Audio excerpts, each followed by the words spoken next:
नमस्कार दोस्तों, मेरा नाम डॉक्टर योगेश काज़े है। मैं consultant urologist, andrologist, laparoscopic surgeon आशीर्वाद हॉस्पिटल खरानी में काम करता हूँ। एक एंड्रोलॉजिस्ट होने के कारण मेरे पास इनफर्टिलिटी के काफ़ी ज़्यादा पेशेंट आते हैं। मेल इनफर्टिलिटी के पेशेंट्स काफ़ी ज़्यादा बढ़ रहे हैं। तो चलिए जानते कि इनफर्टिलिटी किसे कहा जाता है। अगर किसी कपल की मैरिज हुई है और अगर वो बच्चे के लिए ट्राई कर रहे हैं, अनप्रोटेक्टेड इंटरकोर्स कर रहे हैं, लेकिन उसके बावजूद भी 1 या 2 साल में उनको अगर फर्टिलिटी नहीं हो रही है, प्रेगनेंसी नहीं हो रही है, तो इसे इनफर्टिलिटी या फिर सब फर्टिलिटी कहा जाता है। इनफर्टिलिटी का काफ़ी कॉमन रीज़न अगर आप मुझसे पूछे तो मेरे हिसाब से है कि लेट मैरिजेस। इसमें जो फीमेल स्पाउस है, यानी जो फीमेल है, जो महिला है, उनका अगर एज 30 ईयर्स के ऊपर जा रहा है तो एक नेचुरल डिक्लाइन हमें देखने को मिलता है फर्टिलिटी पोटेंशियल में। दूसरी एक कॉमन वजह है मेरे हिसाब से कि कम बार संबंध होना। आजकल की मॉडर्न लाइफस्टाइल के कारण कपल्स को जो एक प्राइवेसी मिलनी चाहिए, जो एक समय मिलना चाहिए, वो कम मिल रहा है। स्ट्रेसफुल लाइफस्टाइल के कारण जो संबंध रखने की फ्रीक्वेंसी है वो काफ़ी कम हो गई है। And this is again a big reason for सब फर्टिलिटी।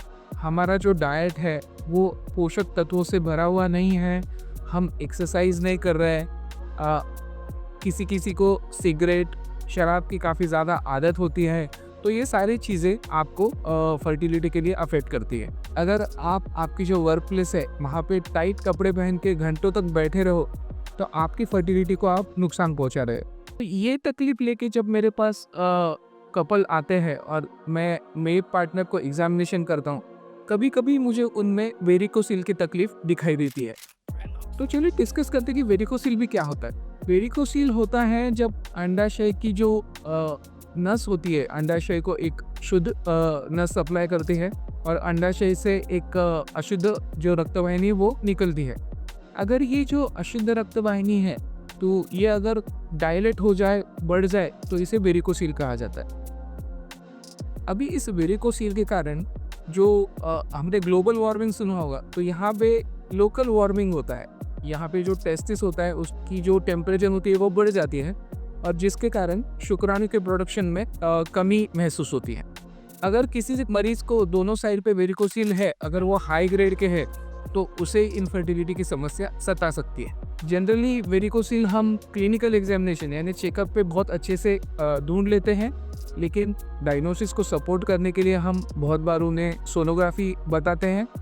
अगर पेशेंट को हाई ग्रेड वेरिकोसिल है, अगर उसके सीमेन पैरामीटर को नुकसान पहुंच रहा है, स्पर्म पैरामीटर्स कम दिख रहे हैं, अगर पेशेंट को उस साइड में पेन हो रहा है और अगर अंडाशय की साइज अगर छोटी हो रही है, तो वेरिकोसिल का सर्जिकली इलाज करना ज़रूरी है। वेरिकोसिल के काफ़ी सारे सर्जिकल ऑप्शंस हैं, लेकिन मेरे हिसाब से माइक्रो सर्जिकल वेरिकोसिलेक्टमी यानी एक अत्याधुनिक दूरबीन के सहायता से जब हम वेरिकोसिल का ठीक से इलाज करते हैं, हम वेरिकोसिल की काफ़ी प्रभावशाली ट्रीटमेंट इस मेथड से कर सकते हैं।